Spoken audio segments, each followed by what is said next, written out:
బడ్జెట్లో నిర్మలా సీతారామన్ గారు అదిరిపోయే షాక్ ఇచ్చారుగా. 12,75,000 వరకు సంపాదిస్తున్న సాలరీడ్ పీపుల్ ఒక్క రూపాయి కూడా ట్యాక్స్ కట్టాల్సిన అవసరం లేదంటున్నారు. మరేంటి ఇన్కమ్ ట్యాక్స్ ల్యాబ్? 4 లక్షల వరకు సంపాదిస్తున్న వాళ్ళకి ఎటువంటి ట్యాక్స్ లేదని, 4 నుంచి 8 లక్షలు సంపాదిస్తున్న వాళ్ళకి 5% ట్యాక్స్, 8 నుంచి 12 lakhs వరకు 10%, 12 నుంచి 16 వరకు 15%, 16 నుంచి 20 వరకు 20%, 20 నుంచి 24 కి 25%, అబౌట్ 24 lakhs కి 30% ట్యాక్స్ అని కనిపిస్తుంది. ఇది క్యాలిక్యులేషన్ తో చూద్దాం.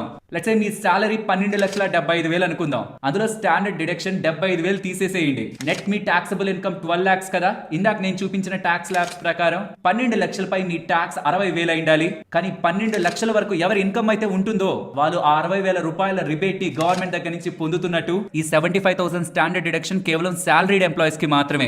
కాబట్టి నార్మల్ వాళ్ళకి 12 లక్షలు, సాలరీడ్ కి 12,75,000. ఇంతకు మించి మీరు సంపాదించే ప్రతి రూపాయి మీకు గవర్నమెంట్ ఇస్తున్న రిబేట్ 60,000 ని తీసేస్తుంది. కాబట్టి ఈ లిమిట్స్ కి మించి ఎక్కువ మీరు సంపాదిస్తున్నప్పుడు ఇక్కడ మీకు చూపిస్తున్న విధంగా మీ ట్యాక్స్ అనేది క్యాలిక్యులేట్ అవుతుందనే విషయం గుర్తుంచుకోండి. దీనిపై పూర్తి వివరాలు including advanced Excel sheet, tax calculator తో పాటు ఉంటున్న కంప్లీట్ వీడియో ఇక్కడ ఉంటుంది. ఇది మీ కొలీగ్స్, ఫ్రెండ్స్, ఫ్యామిలీ మెంబర్స్ కి షేర్ చేయడం మర్చిపోకండి. బికాస్ ఇది వాళ్ళకు కూడా తెలియాలి. ఇటువంటి ఇంట్రెస్టింగ్ కంటెంట్ ఛానల్లో వస్తూ ఉంటుంది. మీరు అలా వెళ్లే ముందు ఛానల్ని సబ్స్క్రైబ్ చేయొచ్చు కదా.